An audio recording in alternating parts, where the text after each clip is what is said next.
Hello प्यारे बच्चों, आप सभी का स्वागत है आपके प्यारे से यूट्यूब चैनल एम क्लासेज पर। तो बच्चों, आज से हम स्टार्ट करने वाले हैं क्लास 12 चैप्टर 1। सब्जेक्ट होगा बच्चों आपका फिजिक्स। फिजिक्स का फर्स्ट चैप्टर आज हम स्टार्ट करने वाले हैं। रेगुलर बच्चों आपकी क्लास होने वाली है फिजिक्स की। एक भी क्लास को आपको मिस नहीं करना है। आप सभी को पता है इस साल सबसे ज्यादा जो कंपार्टमेंटल लगा था बच्चों को, वो फिजिक्स सब्जेक्ट के अंदर ही लगा था। इसीलिए भाई फिजिक्स को अच्छे से तैयार कर लीजिएगा। हम आप सभी को पूरा सिलेबस अच्छे से करवाएंगे। तो स्टार्ट करते हैं बच्चों आज की इस वीडियो को। यदि आप चैनल पहली बार आए हो तो मेरे चैनल को सब्सक्राइब भी कर लीजिएगा। तो आज हम पढ़ेंगे इलेक्ट्रिक फील्ड एंड चार्ज यानी विद्युत क्षेत्र एवं आवेश के बारे में। देखिए, इस चैप्टर को ना दो भागों में बांटा हुआ है। पहले भाग में तो हम डिस्कस करते हैं आवेश को। जो सेकंड भाग है उसमें हम डिस्कस करते हैं विद्युत क्षेत्र को। आवेश क्या है बच्चों, सबसे पहले तो ये हम जानेंगे। फिर आवेश को हम समझ जाएंगे अच्छे से, तो फिर हम डिस्कस करेंगे विद्युत क्षेत्र के बारे में। तो आप सभी का ध्यान होना चाहिए बच्चों सामने की तरफ। सबसे पहले हम डिस्कस करते हैं आवेश के बारे में। चार्ज बच्चों क्या है, सबसे अच्छा सवाल यही होता है बच्चों का, और भाई होना भी चाहिए क्योंकि हम विद्युत क्षेत्र और आवेश के बारे में डिस्कस कर रहे हैं। देखिए बच्चों, आवेश कुछ नहीं होता। प्रकृति में जितनी भी वस्तु है, प्रकृति में जितनी भी वस्तु है, सारी वस्तु मिलकर बनी है किससे भाई? आवेश से। आप ये कह सकते हो आवेश किसी वस्तु का एक गुण है। जैसे मान के चलिए आप बैठे हुए हो तो आपके अंदर भी कुछ ना कुछ गुण होगा। अच्छाई का हो सकता है गुण, बुराई का बच्चों होना नहीं चाहिए आपके अंदर गुण, ठीक है। भलाई का गुण हो सकता है आपके अंदर, आप अच्छे बोलते होंगे, आपके मम्मी पापा जो आपको काम बताते हैं आप उस काम को कर लाते होंगे। तो ये क्या है? आपके अंदर एक गुण है। तो ऐसे ही जो आवेश है वो वस्तु के अंदर पाया जाएगा और इसका भी क्या है? गुण है। ये विद्युत चुम्बकीय गुणों को क्या है भाई? प्रदर्शित करता है। यहाँ दो शब्द आए बच्चों, विद्युत और चुम्बकीय गुण। देखिए, विद्युत के बारे में तो हम डिस्कस करेंगे इसी चैप्टर के अंदर, और बात करें चुंबकीय गुणों को तो ये आपका अलग से चैप्टर है। इसको हम चैप्टर नंबर 4 के अंदर डिस्कस कर लेंगे कि चुंबकीय गुण कौन कौन से होते हैं। तो ये क्या है? विद्युत चुंबकीय गुणों को प्रदर्शित करता है। इसको हम क्या कहते हैं भाई? आवेश कहते हैं। फॉर एग्जाम्पल से मैं आपको समझाने का प्रयास करूं बच्चों, तो ध्यान से समझिएगा आवेश के बारे में कि गुण का मतलब क्या हुआ। देखिए, मान के चलिए एक वस्तु यहां है बच्चों, एक वस्तु यहां है, राइट। मान के चलिए इस पर पॉजिटिव चार्ज है, इस पर है नेगेटिव चार्ज। आगे समझ में आ जाएगा पॉजिटिव नेगेटिव चार्ज क्या होता है, राइट। तो ये क्या करता है? एक दूसरे को आकर्षित करता है बच्चों। क्या करता है? आकर्षित करता है। तो ये क्या हुआ? आकर्षण का एक गुण हुआ बच्चों। तो इस टाइप से क्या है भाई? आवेश क्या है? गुणधर्म होता है। तो बच्चों ये इसकी सिंपल सी क्या है भाई? डेफिनेशन हो जाएगी। बच्चों मैं आप सभी को बता दूं, इस क्लास में जो पीडीएफ होगा वो आपको फ्री के अंदर मिलने वाला है। कोई आपको पैसा नहीं देना है। आप सभी बच्चों को प्ले स्टोर पर जाना है और प्ले स्टोर पर जाने के बाद सर्च करना है एम क्लासेज। क्या करना है बच्चों? एम क्लासेज। जैसे आप सर्च करते हो तो आप ऐप को अच्छे से डाउनलोड कर लीजिएगा। वहां पीडीएफ सेक्शन के अंदर आपको इस लेक्चर का पीडीएफ मिल जाएगा L1 कर, राइट। चलते हैं बच्चों नेक्स्ट, आगे देखिएगा। आगे हम किसको डिस्कस करेंगे? आवेश के बारे में तो हमने समझ लिया, आवेश की डेफिनेशन हमने समझ ली।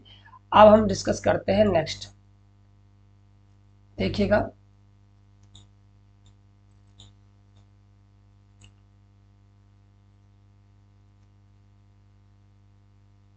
लीजिए,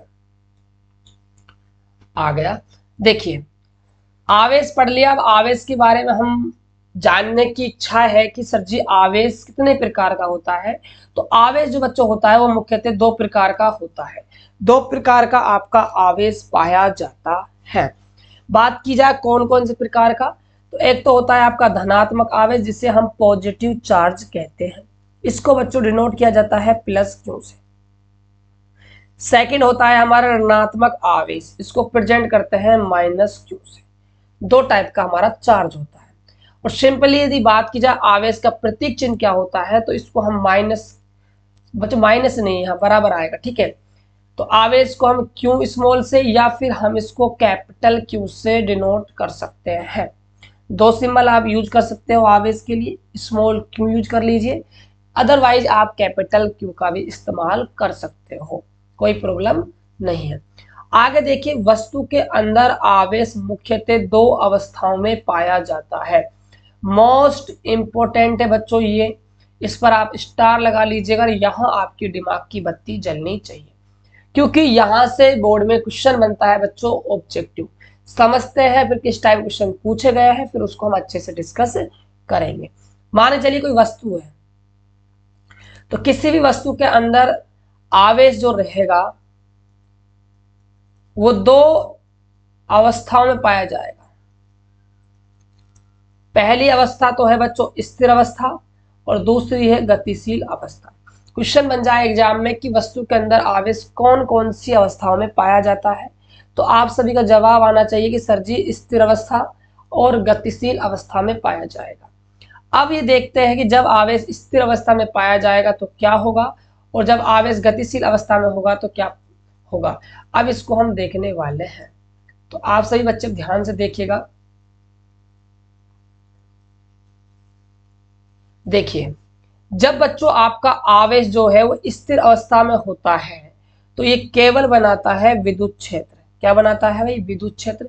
विद्युत क्षेत्र का मतलब है बच्चों इलेक्ट्रिक फील्ड, इसको ई से प्रेजेंट किया जाता है, ई वेक्टर से। याद रहे बच्चों, यहां से क्वेश्चन बनेगा, इस पर लगा लीजिए आप इंपॉर्टेंट। बोर्ड में क्वेश्चन आया हुआ है बच्चों कि जब आवेश स्थिर अवस्था में होता है तो कौन से क्षेत्र का निर्माण करता है, तो याद रखिएगा मेरे प्यारे साथियों, केवल बनाएगा विद्युत क्षेत्र। राइट। सेकंड देखिए, जब आवेश गतिशील अवस्था में होता है तो विद्युत क्षेत्र भी बनाता है और भाई चुंबकीय क्षेत्र, दोनों का निर्माण करता है। मोस्ट इंपोर्टेंट पॉइंट है बच्चों ये भी, इसको भी आप अच्छे से याद कर लीजिएगा। जब रेस्ट कंडीशन में है, स्थिर अवस्था में है, तो विद्युत क्षेत्र बनाएगा। जब मूविंग कंडीशन में है, गतिशील अवस्था में है, तो विद्युत क्षेत्र भी बनाएगा और चुंबकीय क्षेत्र को प्रेजेंट किया जाता है भाई बी वेक्टर से, फिर ये दोनों क्षेत्र बनाएगा। चलिए भाई, अब नेक्स्ट बात करते हैं बच्चों, इसके मात्रक वगैरह बीमा वगैरह की हम बात कर लेते हैं। देखिएगा, बात करते हैं बच्चों मात्रक की, यूनिट क्या होगा। अब देखिए, जो यूनिट है ना वो दो पद्धति होती है, होने को तो बच्चों तीन होती है, लेकिन मेनली हमारे तो दो ही काम आती है। तीसरी जो पद्धति होती है मापन की, उसको हम 11th क्लास में पढ़ लेते हैं। यहाँ तो दो पद्धतियां काम आती है, एक तो है भाई एमकेस, एक है आपकी भाई सीजीएस। एमकेस का मतलब है बच्चों द्रव्यमान को हम किस में लेंगे, दूरी को किस में लेंगे बच्चों, सॉरी, एम का मतलब है दूरी, दूरी को लेंगे हम मीटर में। राइट। और जो मास है उसको लेंगे हम किलोग्राम में, किलोग्राम में लेंगे। और जो हमारा टाइम है, टाइम उसको हम लेंगे किस में भाई, सेकंड में लेंगे। और यहाँ बात की जाए तो यहाँ सीजीएस पद्धति के अंदर जो हमारा डिस्टेंस होता है, दूरी होता है, उसको लिया जाएगा सेंटीमीटर में, सेंटीमीटर में लेंगे बच्चों, इसको ध्यान रखना। और जो आपका वजन है उसको लेंगे हम ग्राम में, और जो हमारा टाइम है उसको बच्चों यहाँ पे हम सेकंड में लेंगे। तो ये दो पद्धतियां हम 12th क्लास के अंदर मापन की बेसिकली पढ़ते हैं। अब देखिएगा, बात की जाए एमकेएस पद्धति में आवेश के मात्रक की, तो ये एक मात्रक होता है बच्चों कूलाम, और या एक दूसरा मात्रक होता है एम्पियर गुणा में सेकंड। बाबू एम्पियर गुणा में जो सेकंड है ना, ये तो आपने 10th क्लास के अंदर पढ़ लिया है। अब आप कहोगे सर जी कैसे पढ़ लिया, थोड़ा सा एक्सप्लेन कर दो। ठीक है, ध्यान दीजिएगा, आप सभी ने 10th क्लास में फॉर्मूला पढ़ा होगा करंट का, I equal to Q upon में टी। राइट। अब देखिए क्यू क्या है, हमारा चार्ज है, तो आवेश का जो मात्रक होता है बच्चों, स्टैंडर्ड मात्रक, वो तो होता है कूलाम। ठीक है, यहां तो आप कूलाम बटा ये टाइम है, इसका क्या हो जाएगा भाई, सेकंड हो जाएगा। क्या हो जाएगा, सेकंड हो जाएगा। और धारा है इसका क्या हो जाएगा, एम्पियर हो जाएगा। राइट।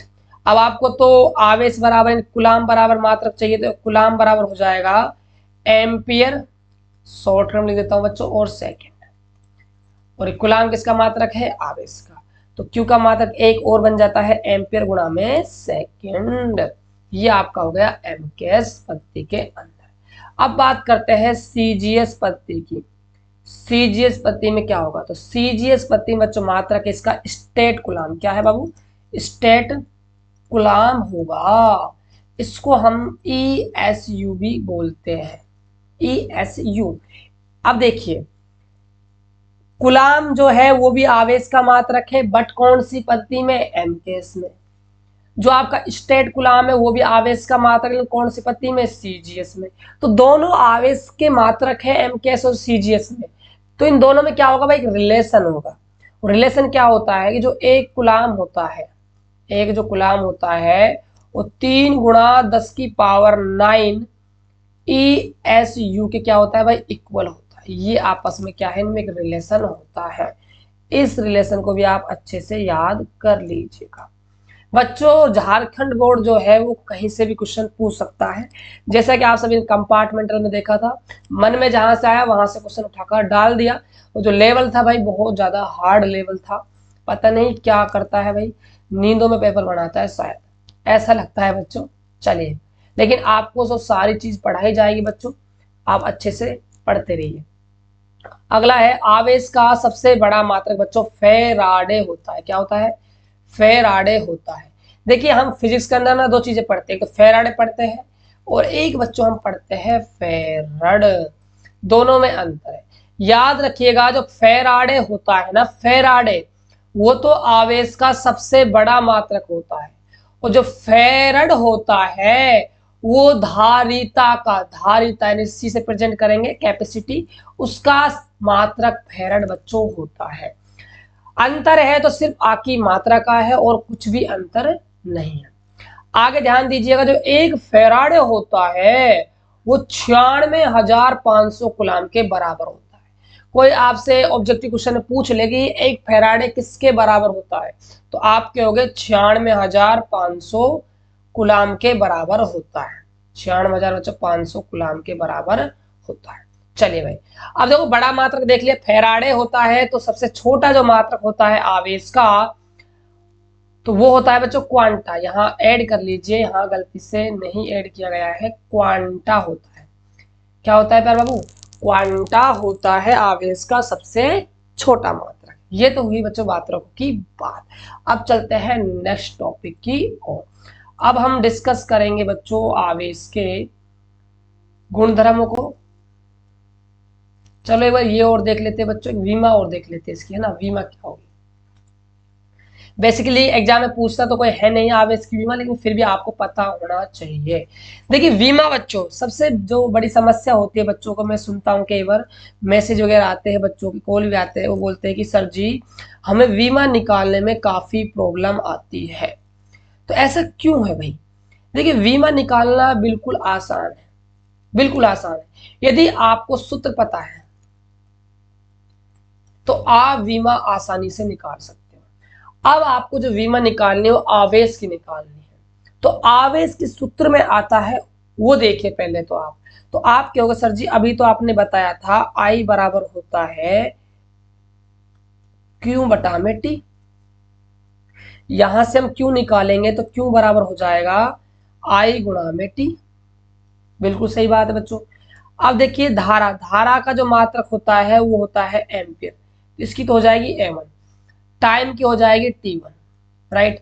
बीमा को लिखने का तरीका होता है कोष्टक लगाते हैं, सबसे पहले लिखते हैं MLT, उसके बाद लिखेंगे हम A को, ठीक है। M है यहाँ पर मास, द्रव्यमान, यहाँ द्रव्यमान कहीं आया ही नहीं है पिक्चर में, तो इसका पावर हो जाएगा 0। लेंथ जो है लंबाई वो भी कहीं पिक्चर में नहीं आई है, तो ये भी हो जाएगी L की पावर 0। टाइम एक बार आया है तो T1, और जो धारा है वो एक बार आई है तो A1। तो ये बच्चों आपकी बीमा हो जाएगी। अब बात करते हैं राशि कैसी है, जो आवेश है वो कैसी राशि है, कैसी क्वांटिटी है, इसके बारे में हम डिस्कस करेंगे। सदिश राशि है या अदिश राशि है वो अब हम देखेंगे, ध्यान दीजिएगा। राशि है बच्चों ये अदिश, अदिश राशि, कोई इसकी डायरेक्शन नहीं होती है आवेश, इस बात को आप ध्यान रखिएगा। देखिए क्यों, आपका क्या है भाई आवेश है, ठीक है, और आवेश की कोई दिशा नहीं है बच्चों। मान चलिए आपका ये वायर है, ठीक है, आपने इसको बोर्ड के अंदर लगा दिया, ये आपका मान लीजिए बोर्ड है। बच्चों बेसिक से समझना सब चीजों अच्छे से, ये बोर्ड है, आपने इसको इसके अंदर लगा दिया तो करंट यहां से फ्लो होगा, करंट जो इलेक्ट्रॉन है वो क्या होंगे भाई, मूविंग करेंगे। अब आपने यहाँ एक तार और ऐसे जोड़ दिया, राइट, तो आपके इलेक्ट्रॉन अब इधर की तरफ मूव करने लगे। आपने इधर जोड़ दिया एक तार और, तो आपके इलेक्ट्रॉन इधर मूव करने लगे। जैसा आप उसको सर्किट को लगाओगे वैसा आपका इलेक्ट्रॉन मूव करने लगेगा। कोई इसकी फिक्स डायरेक्शन बच्चों नहीं है, जैसा नहीं होने की वजह से ही ये राशि कैसी हो गई, अदिश राशि हो गई। अब हम डिस्कस करते हैं भाई आवेश के गुणधर्म के बारे में। यहां से बच्चों आपका एक क्वेश्चन बन सकता है 1 मार्क्स का, वो आपका बनेगा वेरी शॉर्ट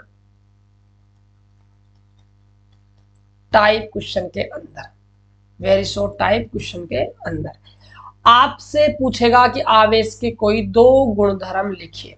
तो बच्चों मैं आपको 4-5 गुणधर्म बताऊंगा, आपको जो अच्छे लगे, जो बेस्ट लगे, आप उसको अच्छे से कर लीजिएगा तैयार। देखिएगा आगे से ध्यान से देखिए। पहला गुणधर्म है कि आवेश क्या है, एक संरक्षित राशि है। संरक्षित का मतलब है कि आप आवेश को ना तो उत्पन्न कर सकते हो और ना ही आप इसको नष्ट कर सकते हो। इसको आप एक वस्तु से दूसरी वस्तु में स्थानांतरण कर सकते हो। इसको हम आगे पढ़ेंगे जब मैं आपको आवेश संरक्षण का नियम पढ़ाऊंगा। फिलहाल यहाँ आया है तो मैं थोड़ा सा आपको एक्सप्लेन कर देता हूँ, बाकी चीजें तो हम कहाँ पढ़ेंगे बच्चों, जब मैं आपको वो टॉपिक पढ़ाऊंगा आवेश संरक्षण का नियम। देखिए मान चलिए एक वस्तु है, एक ये दूसरी वस्तु है, इस पर 5 माइक्रोकुलाम आवेश है और इस पर भी क्या है भाई, 5 माइक्रोकुलाम आवेश है, राइट। अब देखिए आपने इस वस्तु से इस वस्तु पर 3 माइक्रोकुलाम आवेश ट्रांसफर कर दिया, राइट। आपने इस वस्तु से इस वस्तु पर 3 माइक्रोकुलाम आवेश जो है वो ट्रांसफर कर दिया, ठीक है। शुरुआत में इस पर 5 था, इस पर 5 था, दोनों को ऐड करते हो तो कितना आ गया भाई, 10 आ गया। अब आपने 3 यहां भेज दिया है तो यहां 2 बचेगा, राइट, और यहां कितना आ जाएगा भाई, 8 आ जाएगा। 2 और 8 मिले कितना हो गया, 10 हो गया। देखो पहले भी 10 था, अब भी 10 है, यानी आवेश को ना तो आपने पैदा किया ना आपने इसको नष्ट किया, जितना पहले था अभी भी उतना ही है। तो इसे कहते हैं आवेश संरक्षण का नियम, जिसको हम आगे डिस्कस करेंगे। इसलिए बच्चों हम कह सकते हैं कि आवेश क्या है, एक संरक्षित राशि है। अगला है आवेश एक क्वांटीकृत राशि है। बच्चे शब्द आपके लिए बिल्कुल नया है, हालांकि आपने संरक्षित नाम तो पहले सुना होगा 11th क्लास में, लेकिन जो क्वांटीकृत तो बिल्कुल आपके लिए नया है बच्चों। नया होना भी चाहिए क्योंकि 12th क्लास के अंदर हम इसको डिस्कस करते हैं। ध्यान समझिएगा क्वांटीकृत राशि का मतलब क्या है। क्वांटीकृत राशि का मतलब यह है कि मान के चलिए ये हमारे पास कोई वस्तु है, ठीक है। यदि ये हमारे पास वस्तु है, यदि आप इस वस्तु से इलेक्ट्रॉन निकाल रहे हो या आप इस वस्तु को इलेक्ट्रॉन दे रहे हो, तो आप इलेक्ट्रॉन निकालोगे, आप इसको इलेक्ट्रॉन दोगे, तो आप एक पूर्ण संख्या में दोगे, पूर्ण संख्या में आप क्या है, इलेक्ट्रॉन भाई बाहर निकालोगे। पूर्ण संख्या का मतलब है एक इलेक्ट्रॉन दिया या अदरवाइज आपने एक इलेक्ट्रॉन क्या है भाई, बाहर निकाला, दिया या बाहर निकाला, ठीक है। ऐसा नहीं है कि आप टुकड़ों में इलेक्ट्रॉन दोगे, टुकड़ों में आप इलेक्ट्रॉन बाहर निकालोगे। तो ये होता है क्वांटीकृत का मतलब, टुकड़ों में आप बाहर नहीं निकाल सकते। एक पूर्ण संख्या होगी, या तो 1 या 2 या फिर 3 होगी, राइट। ये बच्चों क्या है, आवेश एक क्वांटीकृत राशि है। बच्चों एक कंसेप्ट है, ये भी मैं आपको बता देता हूं। जब इलेक्ट्रॉन बाहर निकालेंगे तो वस्तु कैसी हो जाएगी, जब इलेक्ट्रॉन देंगे तो वस्तु कैसी होगी, इसको भी मैं यहीं पर डिस्कस कर लेता हूं। मान के चलिए ये कोई क्या है भाई, वस्तु है। यदि आप वस्तु के अंदर से इलेक्ट्रॉन निकाल रहे हो, इलेक्ट्रॉन बाहर निकाल रहे हो, जब इलेक्ट्रॉन वस्तु से बाहर आएगा तो वस्तु हो जाएगी भाई धनात्मक, वस्तु हो जाएगी धनात्मक। मान के चलिए आप वस्तु को क्या है भाई, इलेक्ट्रॉन दे रहे हो, इलेक्ट्रॉन दे रहे हो, जब वस्तु को आप इलेक्ट्रॉन देते हो तो वस्तु हो जाती है बच्चों ऋणात्मक। ये दो कॉन्सेप्ट है, ये काफी काम आपके आएंगे आगे तक। इनको आप अच्छे से अपनी नोट कॉपी में लिखकर तैयार रखिएगा, ठीक है बच्चों। चलिए भैया आगे बात करते हैं।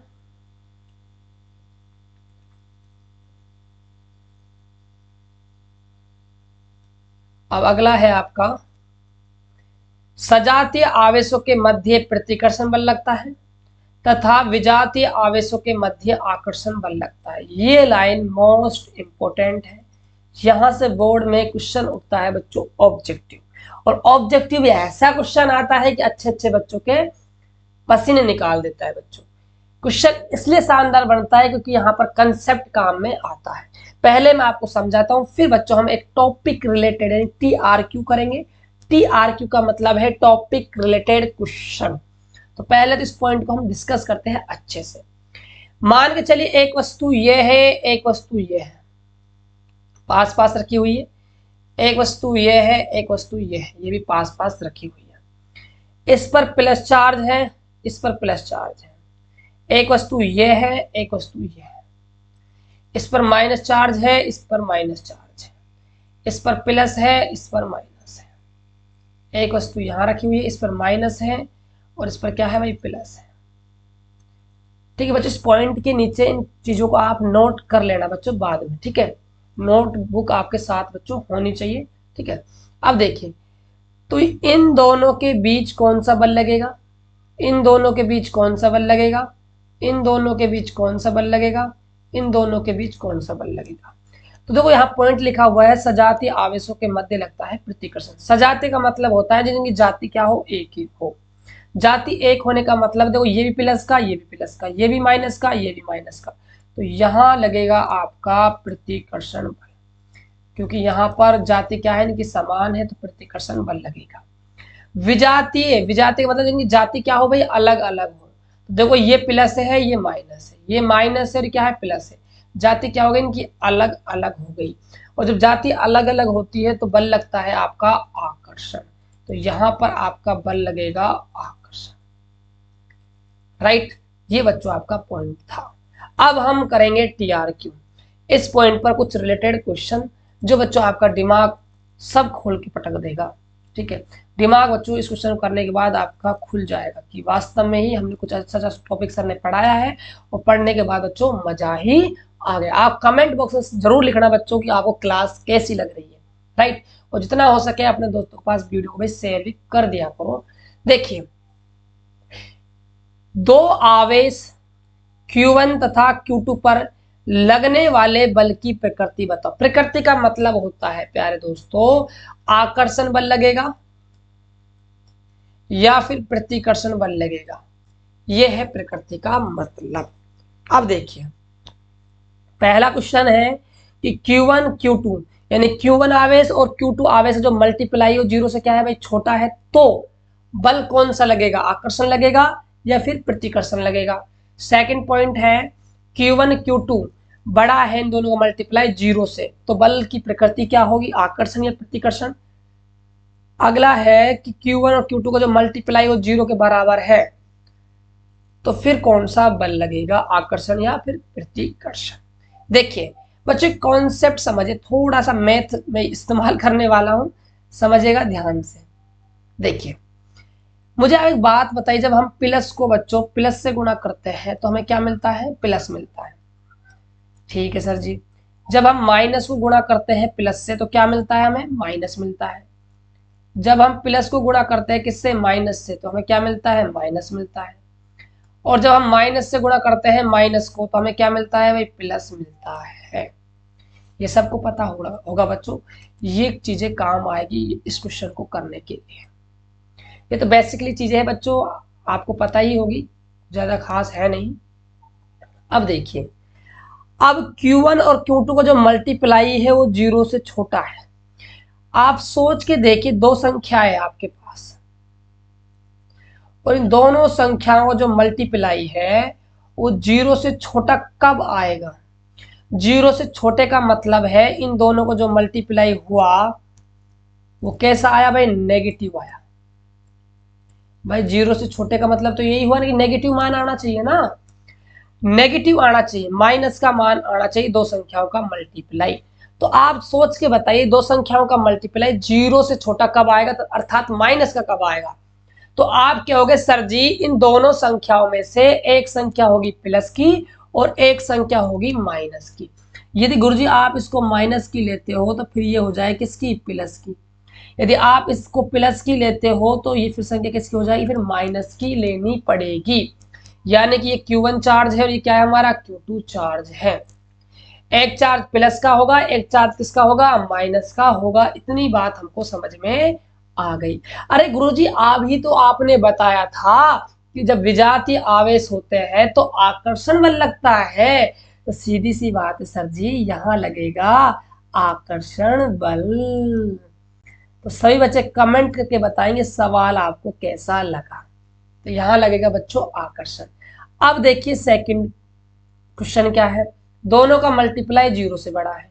दो संख्याओं का मल्टीप्लाई 0 से बड़ा है, इसका मतलब क्या है, इसका मतलब क्या है बच्चों, दोनों संख्याओं का मल्टीप्लाई 0 से बड़ा है, इसका मतलब क्या है, समझिएगा ध्यान से।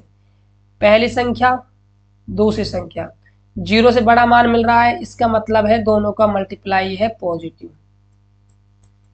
पॉजिटिव का मतलब है संख्या आएगी प्लस की।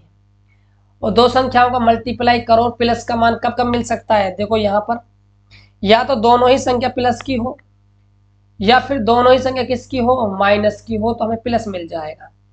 तो हो सकता है ये दोनों से, ये माइनस की है तो फिर ये भी माइनस की होगी, ये आपका आवेश प्लस का है तो फिर ये वाला आवेश भी आपका प्लस का रहा होगा।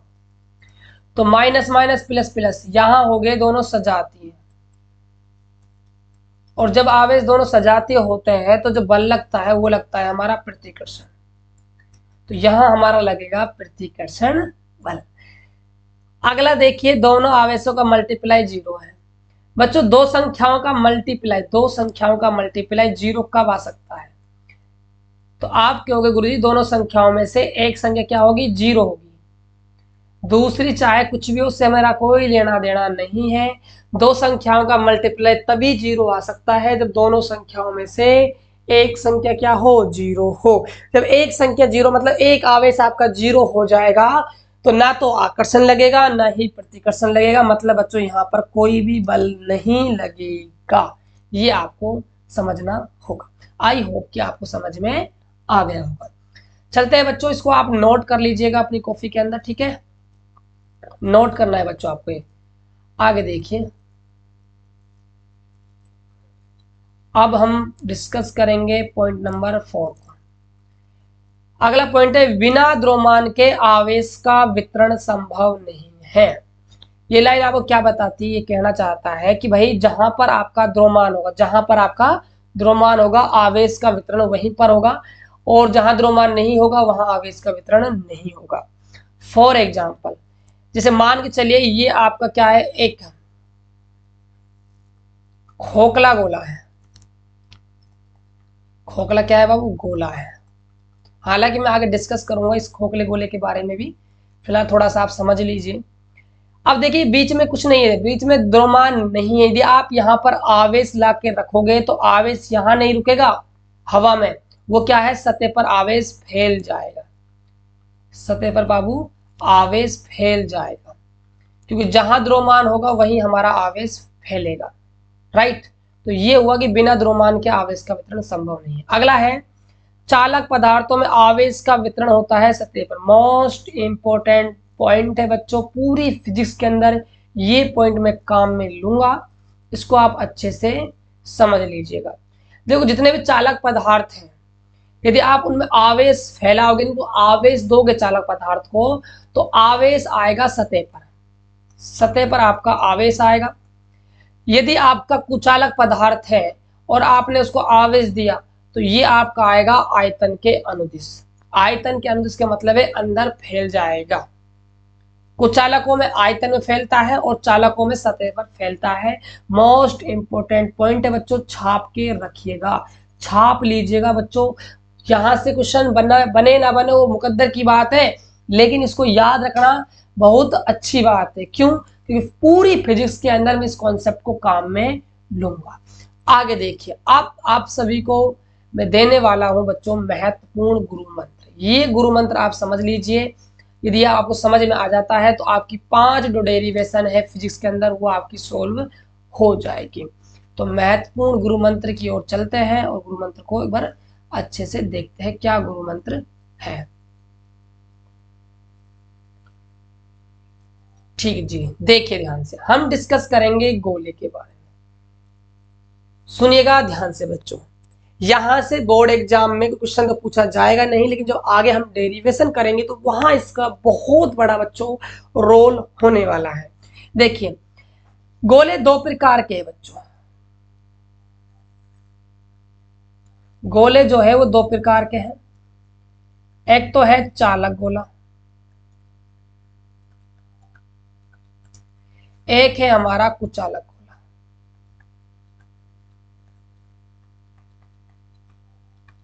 अब जो चालक गोला है वो भी दो प्रकार का हुआ, सुनिए कौन कौन सा। एक तो है खोखला चालक गोला और एक है ठोस चालक गोला। जो कुचालक गोले हैं वो भी दो प्रकार के हैं, कौन कौन से। एक तो है खोखला कुचालक गोला और अगला है ठोस कुचालक गोला। थोड़ा सा बच्चा मैनेज कर लीजिएगा, ठीक है। अब देखिए,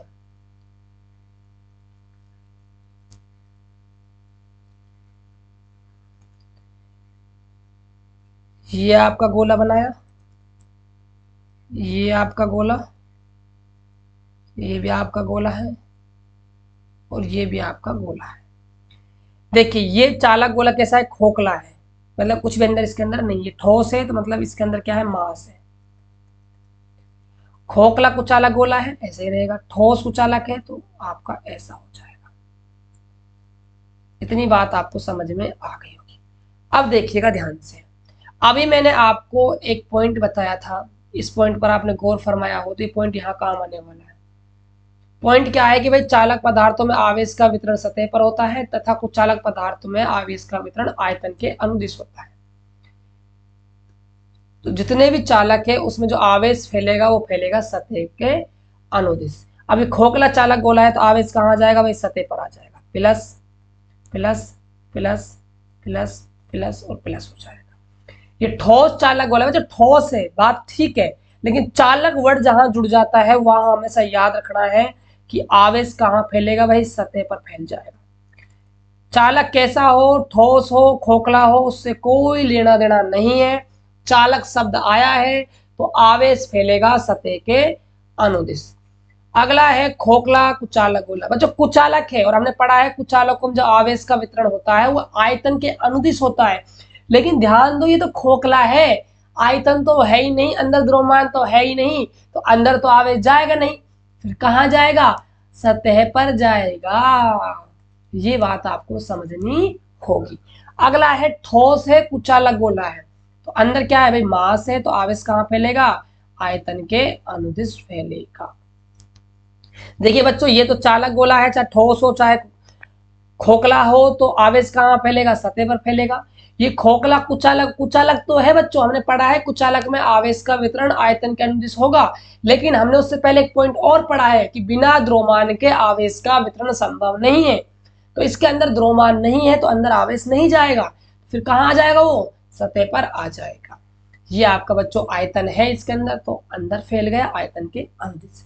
अब देखिए ध्यान से, जो आपका ये बना है, ये जो तीन आपको गोले नजर आ रहे हैं जिनमें आवेश कहाँ फैला है भाई, सतह पर फैला है, इनका एक नाम है अच्छा सा, इनको कहते हैं गोलीय, गोलीय कोष बच्चों इनको कहा जाता है। आगे काम आएंगे हम गोलीय कोष के कारण तीव्रता विभव सब चीज निकालेंगे। और ये आपका क्या है भाई, कुचालक गोला है, कुचालक है और कौन सा है, ठोस गोला है। ये आपका हुआ भाई गोला। मोस्ट इंपोर्टेंट है बच्चों, इसको आप नोट कर लीजिएगा कॉपी के अंदर। चलते हैं नेक्स्ट, आगे देखिएगा।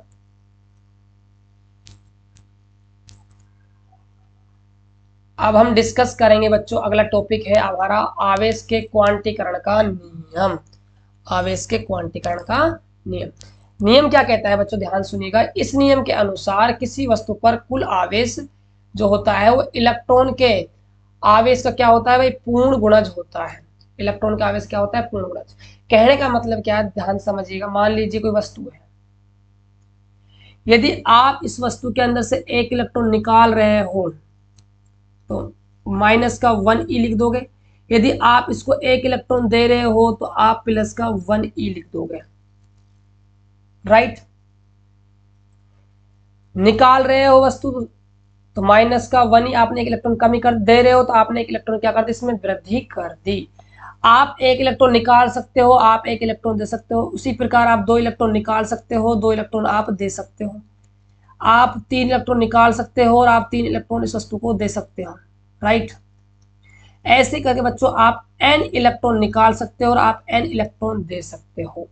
तो ये क्या होगा भाई, Q के बराबर होगा।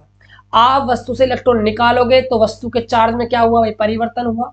आपने वस्तु को इलेक्ट्रॉन दिया तब भी क्या होगा, वस्तु के आवेश में क्या होगा भाई, परिवर्तन होगा। तो ये Q बराबर क्या लिखा जाएगा, प्लस माइनस का Ne। तो प्लस माइनस का बच्चों क्या है हमारा, Ne।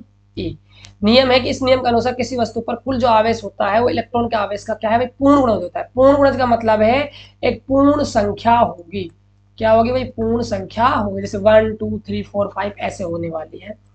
यहां डिस्कस कर लेते हैं फॉर्मूले में क्या चीजें है। Q तो है वस्तु पर कुल आवेश, N है जो हमारा वो है इलेक्ट्रॉन की संख्या, नंबर ऑफ इलेक्ट्रॉन। E है बच्चों इलेक्ट्रॉन का आवेश। इलेक्ट्रॉन का जो आवेश है उसको आप अच्छे से याद कर लीजिए। इलेक्ट्रॉन का आवेश होता है 1.6 इंटू 10 टू पावर माइनस का 19 कूलम इलेक्ट्रॉन पर चार्ज होता है। देखिए आपको एक बात याद रखनी है, बात आपको ये याद रखनी, कहीं पर भी आपको फिजिक्स के अंदर स्मॉल ई नजर आ जाए तो स्मॉल ई जहां दिख जाए वहां समझना कि इलेक्ट्रॉन का आवेश 1.6 10 टू पावर माइनस का 19 कूलम हमें मान रखना है। ये हमारा मोस्ट इंपोर्टेंट चीज है। कहीं पर बच्चों आपको ई का मान नजर आ जाए, ई नजर आ जाए तो समझ लेना वहां पर इलेक्ट्रॉन का आवेश रखना है। एन है बच्चों इलेक्ट्रॉनों की संख्या। आप इलेक्ट्रॉन रखोगे 1 2 3 4 डॉट डॉट डॉट, एन आप इलेक्ट्रॉन रख सकते हो, वो संख्या है इलेक्ट्रॉन, इसमें कुछ खास आपको प्रॉब्लम नहीं होगी। अब आगे डिस्कस करते हैं। अब हम डिस्कस करेंगे भाई TRQ।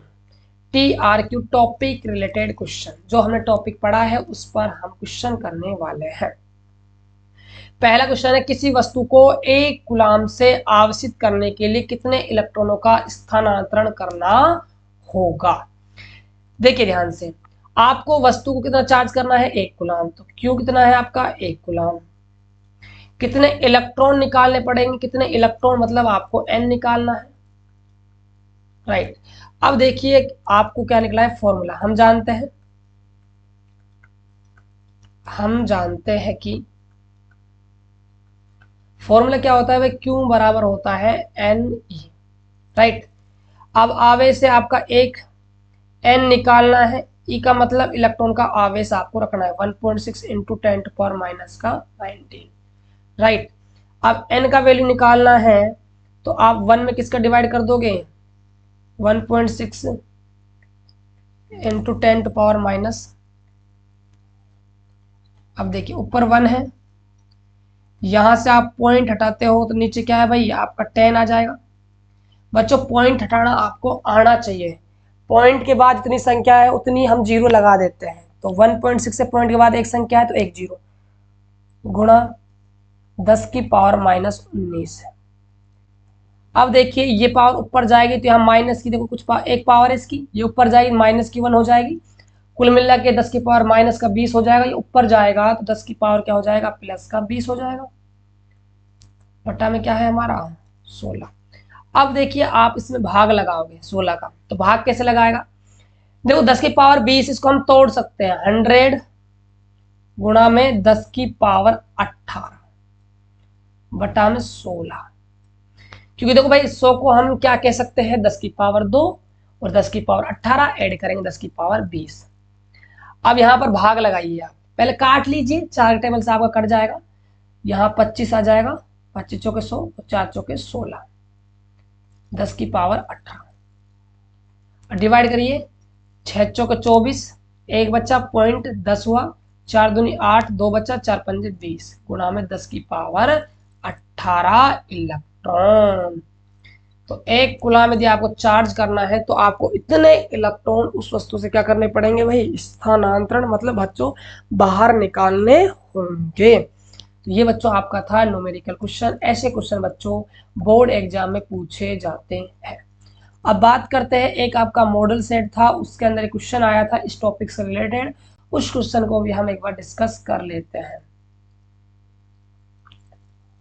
ये रहा बच्चों आपका क्वेश्चन है, देखो हमने तो निकाला था एक कूलाम में आवेश में इलेक्ट्रॉनों की संख्या, अभी जस्ट क्वेश्चन किया था उसमें हमने एक कूलाम में इलेक्ट्रॉनों की संख्या निकाली थी, अब निकालनी है 2 कूलाम। थोड़ा सा अंतर है, देखो थोड़ा सा अंतर है बच्चों, ध्यान दीजिएगा, थोड़ा सा अंतर देखो, मैं आपको क्वेश्चन दिखाई देता हूं, ज्यादा अंतर नहीं है। देखो यहां हमने निकाला था भाई 1 कूलाम के लिए, अब निकाल रहे हैं हम 2 कूलाम के लिए, तो थोड़ा सा चेंज करना है बच्चों, देखिएगा ध्यान से।